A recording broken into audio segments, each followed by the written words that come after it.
Fala juventude, esse é mais um vídeo do canal Economicamente. E hoje nós temos o prazer de receber aqui o professor Christian Lobauer, ele que é candidato à vice-presidência da República pelo Partido Novo. Se você quer saber um pouco mais sobre a relação entre política e economia e principalmente alguns conceitos, acompanhe com a gente.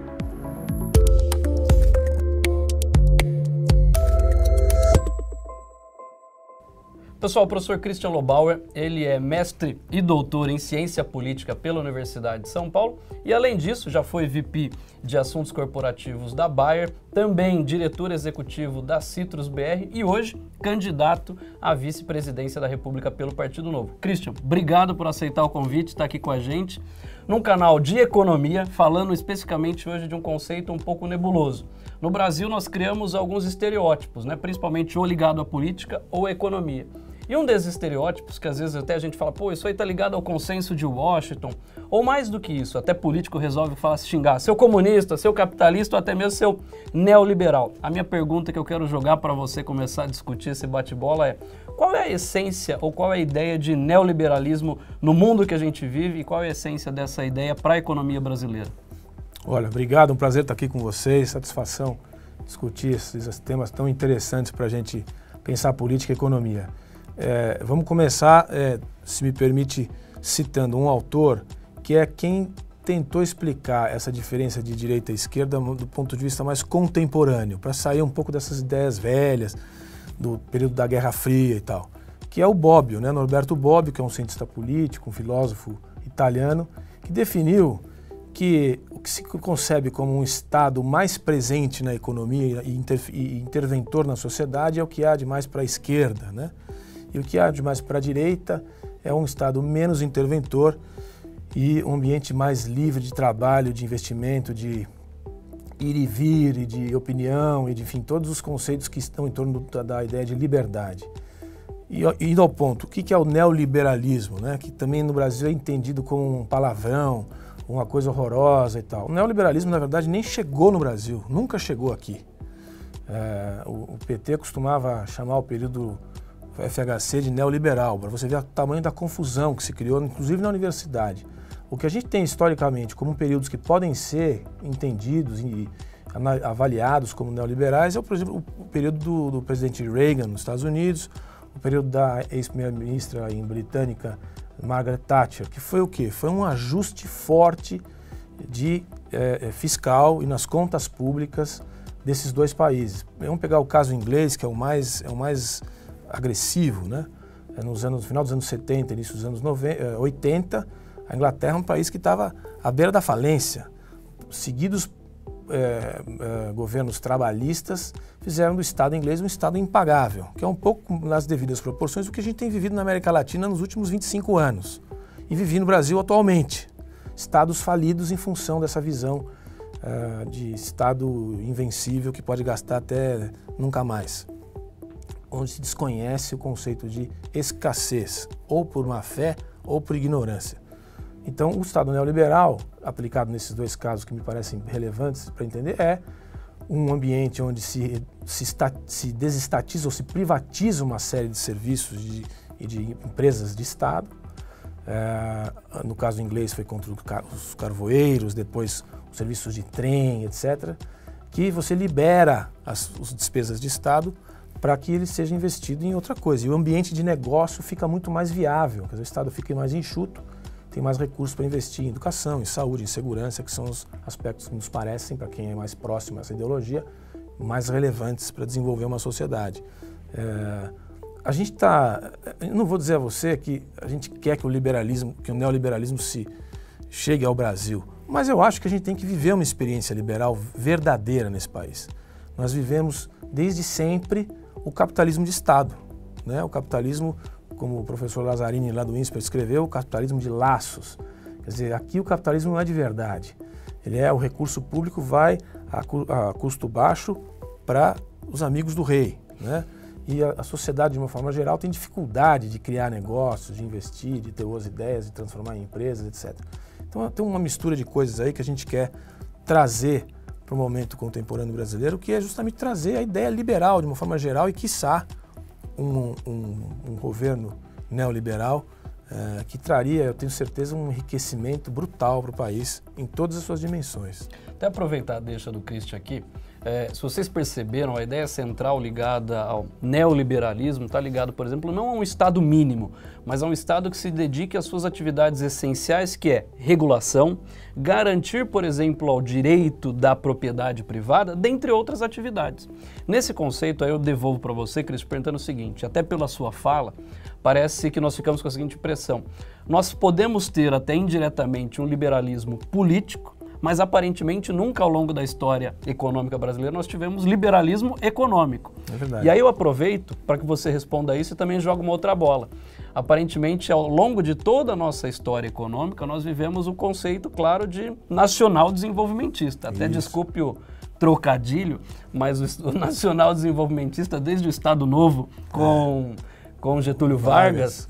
E aí, se a gente avaliar, inclusive, o governo Dilma, se a gente pegar desde JK, enfim, o nacional desenvolvimentismo, ou seja, essa participação ferrenha do Estado na economia, nos acompanha já de longa data. Então, eu primeiro também te devolvo para você poder explicar qual é esse conceito de nacional desenvolvimentismo e o impacto dele em termos econômicos, e se você concorda que, de fato, nós nunca vivemos aí um liberalismo econômico no Brasil. Concordo, acho que as tentativas liberais foram poucas. Vamos pegar uma do século XIX, que era o exercício que o Barão de Mauá tentou implementar na economia ainda imperial, de combater o trabalho escravo, de remunerar o trabalhador e tal, e um período muito curto, desastrado, que foi a abertura econômica do período Collor, né, que teve lá um lampejo de abertura desastradamente administrada e tal, mas era uma ideia de trazer a concorrência para o mercado, concorrência internacional, apesar dos custos de produção brasileiros e tal, enfim. Mas eu acho que você remeteu a um ponto importante. A gente não pode dizer que tem escola certa e escola errada. Quer dizer, acho que no momento histórico que o Brasil aplicou o nacional desenvolvimentismo, seja no varguismo, seja no período militar, ou mesmo até no período dilmista, ele tinha ou não sentido. Eu acho que a gente tem que ter orgulho do que se construiu nesse país, independente de se o período era livre ou não era livre. O que o Getúlio fez tem valor. O que os militares fizeram também tem valor. Quer dizer, o processo, os PNDs, né? A ideia de você produzir um processo autóctone de desenvolvimento nacional, com proteção de fronteiras. Quem quiser vender no mercado grande aqui tem que produzir aqui. Então as multinacionais que querem ter seus produtos no mercado interno têm que estar instaladas aqui. Fez um sentido. A gente tem que dizer o que é bom e o que é ruim. O problema é que, atualmente, pensar nacional de desenvolvimentismo é ficar no passado. O que aconteceu no pós-Guerra Fria e com a nova lógica das cadeias produtivas, nos anos 90, a tal da globalização, é um processo de interação internacional das cadeias. Então, assim, o Brasil, que é um país difícil porque ele é grande, porque ele tem um parque industrial muito amplo e sofisticado, apesar da sua falta de competitividade, ele é um grande país, não é fácil escolher um caminho. Mas o fato é que nós vamos ter que escolher um caminho de inserção internacional. E isso implica em perdas. E é essa a dificuldade que o Brasil tem tido, né? A gente não sabe muito o que fazer com o próprio país. Nós vamos ter que perder os anéis para não perder a mão, né? A gente vai ter que abrir uma série de setores para ganhar espaço de acesso ao mercado em outros. E colocar o Brasil num ambiente de competição que, como consequência, vai ter investimento gigantesco no país para reconstruir uma parte da indústria que a gente vai perder no processo de adaptação à nova lógica das cadeias. Então, assim, nesse sentido que eu acho que é importante a gente fazer a crítica ao passado, mas não demonizar o nacional desenvolvimentismo, dizer que hoje ele não se aplica mais. E a gente quer trazer justamente o que você estava levantando. A gente não fez esse exercício liberal. E não é liberalismo, pessoal, não é escancarar as fronteiras, deixar entrar qualquer um, não é isso. É você enfrentar um ambiente de concorrência muito agressivo, que implica em formação de gente, que implica em transferência de tecnologia, que implica em agregação de valor, que a gente sozinho, como país, não vai conseguir fazer. Sozinho você não consegue mais. Tem que deixar entrar e, com isso, aprender. Os brasileiros têm essa capacidade. Se a gente estivesse falando da Venezuela, eu não diria a mesma coisa. Se a gente estivesse falando do Equador, do Peru, eu não diria, mas o Brasil tem essa capacidade. Então a gente tem que enfrentar um demônio que está desenhado aí pelas oposições para botar o Brasil de volta no ciclo de desenvolvimento no mundo, né? Tem uma questão interessante que o Christian colocou, que se vocês olharem os dados históricos da economia brasileira, nós somos historicamente uma economia fechada. Fechada em termos da nossa participação da balança comercial em relação ao próprio PIB. Só que pensando nesse conceito, a gente olha até mesmo um certo protecionismo da nossa indústria local, ou até de alguns setores. E por outro lado, quando a gente olha até mesmo para a economia, olhando para a teoria lá de Davi Ricardo, olhando para vantagens comparativas, quando a gente olha, a gente deve se especializar naquilo em que nós temos vantagem comparativa, ou seja, naquilo que nós temos menor custo de oportunidade. E pensando nesse sentido, como é que você vê de fato a inserção do Brasil e das cadeias, sejam até do agronegócio, até da indústria, nas cadeias globais de valor, e qual que é a lição que nós temos que fazer dentro de casa, primeiro, para aumentar essa inserção internacional e segundo, para que a gente ganhe em termos de competitividade e produtividade? Olha, esse eu acho que é o maior dilema brasileiro, porque justamente não é um país simples. Se fosse o Chile, como fez o Chile fez o seguinte, ele tinha 12 produtos competitivos e alguns serviços. Ele garantiu acesso internacional a todos esses produtos e serviços e abriu o resto. Mas é um país pequeno, com pouca sofisticação. O nosso caso não é fácil. O que a gente acredita que tem que ser feito é o seguinte, quando a gente mantém o mercado fechado, com o custo Brasil como ele é, a gente nunca vai conseguir fazer as reformas. O pessoal fala assim, vocês querem abrir e eu tenho um custo do trabalho muito maior, uma carga tributária absurda, uma infraestrutura capenga, como é que eu vou competir com os caras lá fora? Tem razão. Só que nós estamos esperando há 30 anos fazer essas reformas e não conseguiu fazer dentro de casa. A nossa ideia é a seguinte, a gente faz um processo de abertura planejado e transparente. Pega alguns exemplos, se eu falar demais você me interrompe. Pega um exemplo de bens de capital. Esse país tem empresas que produzem bens de capital, mas não são mais competitivas. Tem uma ou outra subdivisão que a gente deveria trazer máquinas que produzem máquinas da Itália e da Alemanha. Então essas máquinas pagam 12% de importação, vamos supor. A gente avisa a empresa brasileira, ou a empresa que está no Brasil, olha, nós vamos abrir. Só que não é amanhã você vai zerar a tarifa. Nós vamos fazer um processo, como são as áreas de livre comércio. A tarifa vai cair de 12 para 10, de 10 para 5, de 5 para 2 em 4 anos. Se você quiser continuar no jogo, você tem uma linha de crédito aqui no BNDES. Se você não quiser, você tem tempo de pensar o que você vai fazer, mas vai acontecer. Isso você faz para todos os setores. Ao mesmo tempo, você começa a mexer na desregulamentação da economia, na facilitação. Você mexe na reforma tributária, você mexe na reforma previdenciária, tudo que no trabalho, no custo do trabalho, para você que mostre ao produtor, a quem está aqui investindo, que as condições vão ser menos piores que antes. Isso vai acontecer por pressão externa e vice-versa. Por pressão externa, a situação se arranja. A gente acredita que isso é possível fazer no Brasil ainda. As outras opções são mantém fechado e luta para fazer a desregulamentação, ela não vai acontecer, então nós estamos 30 anos esperando, ou abre tudo de uma vez e provoca um desastre ao quadrado, que foi o que o Collor fez. Sem planejamento, sem avisar ninguém, dá uma radicalizada e o resultado é que só alguns setores vão manter sua competitividade.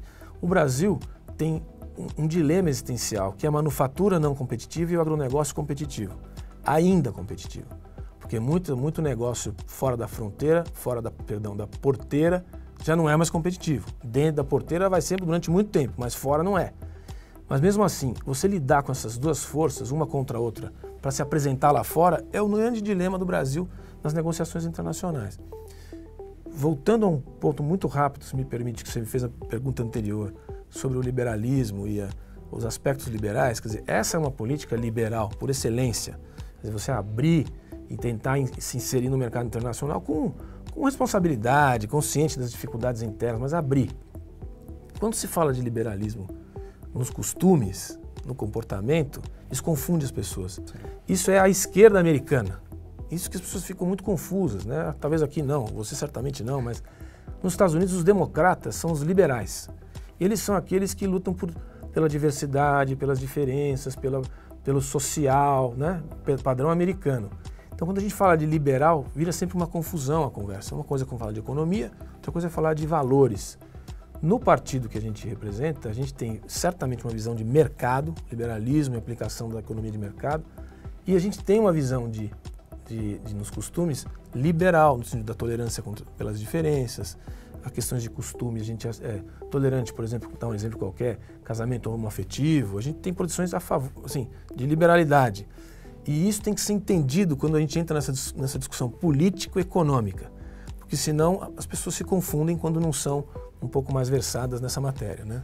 Se vocês perceberam, tem um comentário bastante interessante do Christian quando ele fala da abertura comercial, ligado principalmente ao processo de previsibilidade. E além disso, quando a gente olha para essa questão de previsibilidade, tem um outro aspecto que ele falou ligado à desregulamentação. E mais do que isso, ligado à facilidade e à facilitação dos negócios. Só que quando a gente olha isso, e até mesmo para o conceito de liberalismo, algumas pessoas olham para essa redução do papel e do peso do Estado esse que hoje no Brasil parece um paquiderme inchado, gordo, ineficiente. Só que por outro lado, até mesmo provocando agora você, Christian, quando você fala de valores, mas culturalmente nós temos uma população que ainda é muito a favor, eu diria que assim, dessa participação pesada e intensa do Estado. E por outro lado, nós temos uma parcela da população que vê com maus olhos a iniciativa privada, ou seja, que vê como a demonização do capital privado e que expropria o trabalhador. Então eu queria até que você colocasse para a gente como é que você vê isso dentro dessa dualidade que a gente tem, até mesmo dessa questão do liberalismo e até mesmo de como uma parcela da população encara essa visão. A gente no Brasil foi educado, a nossa geração, a geração anterior, a achar que quem tem que induzir o desenvolvimento é o Estado, certo? Que a gente tem uma sociedade desigual e que o Estado é que tem que coordenar o processo de combate às desigualdades. O que a gente está querendo fazer agora é inverter o raciocínio. A gente acha que quem tem que decidir qual é o tamanho que o Estado tem que ter, até onde ele tem que ir, até onde ele tem que intervir, até onde ele tem que definir o destino dos indivíduos, das empresas, é a sociedade.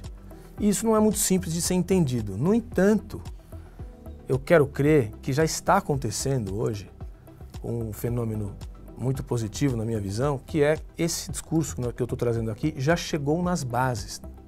Eu faço referência aqui a um estudo que foi feito pela Fundação Perseu Abramo, logo que o Dória foi eleito prefeito de São Paulo no primeiro turno.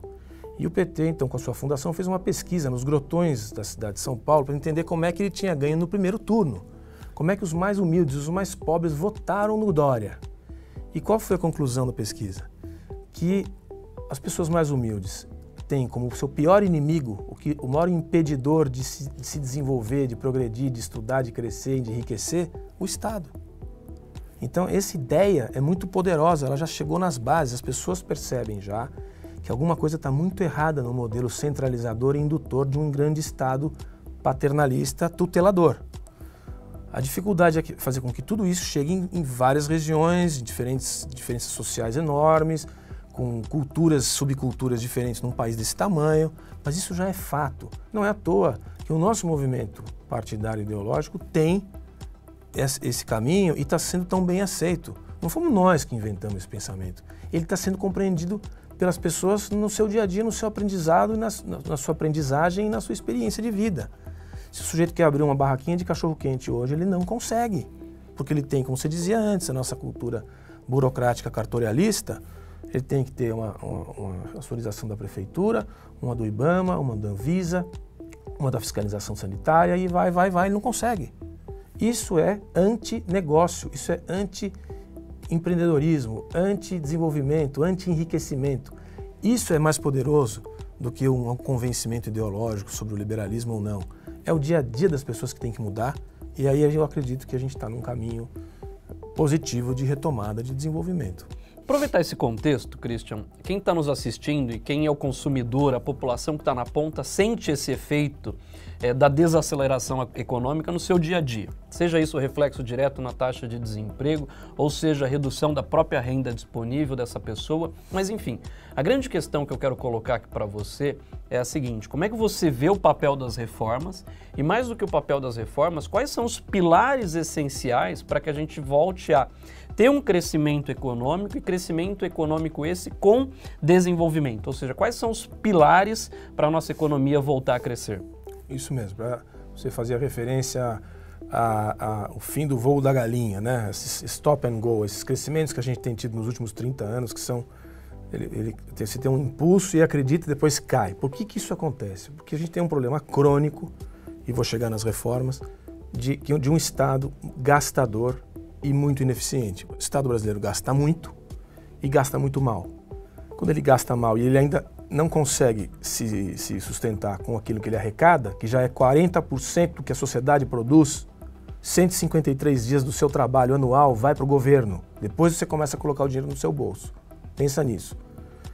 Então ele pega mais recurso na poupança privada, que é o dinheiro das pessoas que estão nos bancos privados. Ele ainda pega mais um bocado de recursos e aí o que sobra de recursos é o que a sociedade tem a seu dispor para o indivíduo, para as empresas fazerem os seus negócios. Então por isso que o crédito, por isso que o juro é alto, por isso que o custo do dinheiro nesse país é tão alto, porque o Estado gasta muito e toma um pedaço do recurso privado para gastar no público. Primeiro ponto, que tem gente que ainda não acha que não é isso, mas é isso. Você me desculpe, é isso.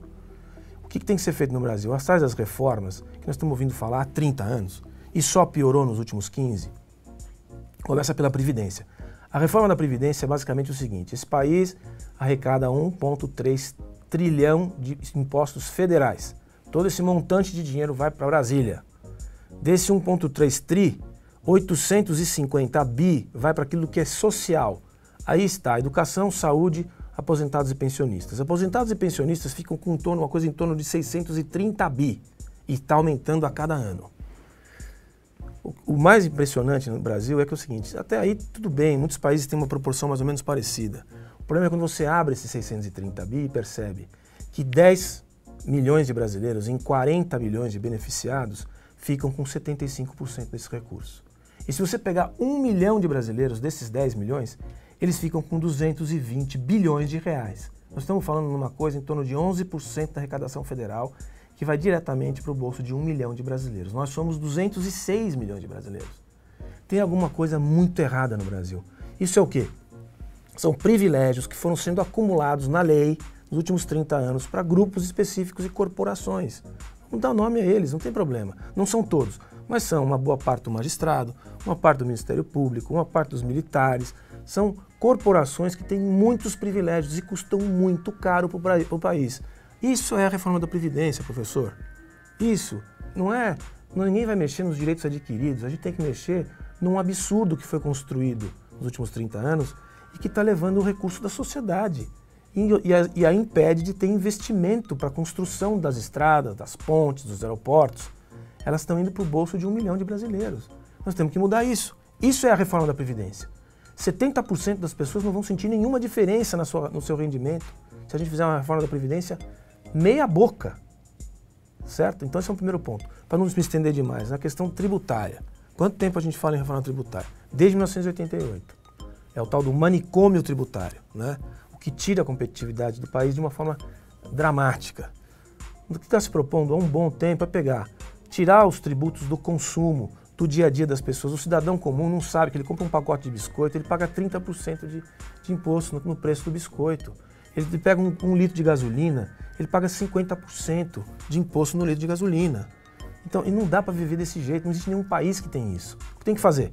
Junta todos os impostos que incidem sobre o consumo e estabelece um imposto só, o que chama-se IVA, Imposto de Valor Agregado, no fim da cadeia. Então você facilita, você simplifica uma parte de toda essa confusão. Esse é um primeiro passo, já está escrito há mais de uma década para ser feito. A gente não faz porque não tem vontade política de fazer. Isso é essencial para esse país sair da situação que se encontra, senão ele não vai sair. Nós vamos ficar com os 13 milhões de desempregados e mais 10 milhões de desocupados. Nós temos 92 milhões de pessoas no Brasil em capacidade de trabalho, ativas. Nós temos 23 milhões vivendo de bico. Tem alguma coisa muito errada no Brasil. Tem que mexer nisso. E é isso que a gente pretende fazer quando a gente desregulamentar, quando a gente tirar essas travas, quando a gente fazer essas reformas que não são um bicho de 7 cabeças. É uma facilitação na vida do cidadão e das empresas. Isso são as reformas. Não sei se vocês perceberam, mas juntar um economista com um cientista político, nós passamos aqui a tarde toda falando. E para fechar... Eu tô falando demais, desculpa aí. E para fechar, pessoal, eu só quero aproveitar aqui e para a gente caminhar, para concluir esse nosso bate-papo, que é um prazer enorme. Vocês veem que economia e política, elas andam lado a lado, e isso afeta o seu dia a dia. E o que é mais importante, que a gente está procurando, através desse canal, levar informação e esclarecimento para você, para que você possa, principalmente, tomar a melhor decisão. E quando a gente olha, Cristian, por exemplo, nós somos da geração que nascemos, talvez todos ouviam a questão de o Brasil é o país do futuro. E por um lado a gente parece que está vendo um outro lado do cenário, que é um grande desperdiçador de oportunidades. E aí a questão que eu quero fechar e jogar a bola para você é o seguinte: a eleição que nós estamos vivendo hoje parece uma novela, e uma novela que tem um desfecho bastante interessante, provavelmente ao final de outubro. E aí eu fecho para você concluir, agradecendo mais uma vez por estar aqui, mas para dizer para quem está nos assistindo, como é que você vê o final desse desfecho, dessa novela, dessa eleição, e como que isso pode afetar diretamente a vida a dia lá daquele empreendedor ou daquela pessoa que está nos assistindo? Olha, eu vejo, eu sou suspeito para dar a resposta que eu vou dar, né? Primeiro dizer que é um prazer estar aqui contigo e refletir esses aspectos da política e da economia, porque a gente tem que aproximar as ciências. As pessoas tentam ver a economia, às vezes, sem prestar atenção na política, e não há economia sem política. Tinha até um professor meu que, de forma provocativa, dizia assim: a economia é uma ciência subalterna, a grande ciência é a política. Lógico que ele puxava para o nosso lado, mas é uma brincadeira. Na verdade, eu vejo as eleições contemporâneas, as eleições gerais de 2018, como uma grande e uma última oportunidade de o Brasil optar pelo caminho certo. A gente tem um problema gravíssimo, que você deve conhecer bem, deve estar estudando também, que é a nossa pirâmide demográfica. O Brasil entrou nos países que envelhecem em 2012. A gente teria, nos próximos 15 anos, para ficar menos pobre antes de ficar velho, porque o nosso crescimento demográfico para em 2030, daqui 12 anos, nasce um brasileiro e morre um brasileiro. Hoje tem 25 milhões de brasileiros acima de 65 anos. Em 2050 vão ser 75 milhões. Muda tudo, muda a política pública em geral, educação, previdência, saúde, mobilidade, muda completamente. Isso é um espaço curto de tempo. Então a gente realmente perdeu oportunidades na década de 80, perdeu agora essa última década, com a dona Dilma conseguiu fazer a gente perder mais uma década. A gente não tem mais tempo de perder mais uma década, porque a gente vai envelhecer e não vai enriquecer. Para que isso não aconteça, há opções aí nas eleições de 2018. Eu quero dizer que a gente acha que a nossa proposta é a melhor opção. A pergunta que fica e que não cala é: como é que vocês vão se ganharem, vão lidar com um Congresso hostil? Porque o Congresso, infelizmente, não se renovará da maneira que a gente gostaria. As forças do atraso estarão lá presentes e vão confrontar com a reforma que a gente quer trazer. Esse é uma ruptura, esse é um confronto que o Brasil está esperando assistir há muito tempo. Isso tem que acontecer agora, na democracia. Eu achava lá atrás, ainda jovem, nós todos jovens, que o Lula ia ser isso. Quando ele foi eleito em 2003, 2002, assumiu em 2003, ele seria o confronto, a grande mudança do atraso com o futuro. Infelizmente, ele não foi nada mais do que o mesmo. A cooptação que o Raimundo Faoro escreveu nos Donos do Poder, que é um clássico da política, a cooptação eterna da política brasileira fez com que também o PT fosse vítima disso. A gente quer enfrentar isso e não quer ser vítima. A gente acha que pode, que tem condição de fazer isso. E essa seria a grande transformação da política brasileira para a gente entrar no trilho do desenvolvimento. Christian, obrigado pela participação. Obrigado a você, é um prazer estar aqui. Eu espero que vocês aproveitem bastante esse conteúdo rico em economia e política ao mesmo tempo. E mais do que isso, aproveito aqui para fazer um jabá em relação a 2 vídeos que nós já temos aqui. Um primeiro vídeo é em relação com a relação entre a política e a economia. E o segundo não é um vídeo, mas é a nossa série sobre o economês dos presidenciáveis. Fica aí a minha dica para você assistir ambos os vídeos, acompanhar a série e esse outro vídeo. E mais uma vez agradecer a presença do professor Christian aqui. Valeu!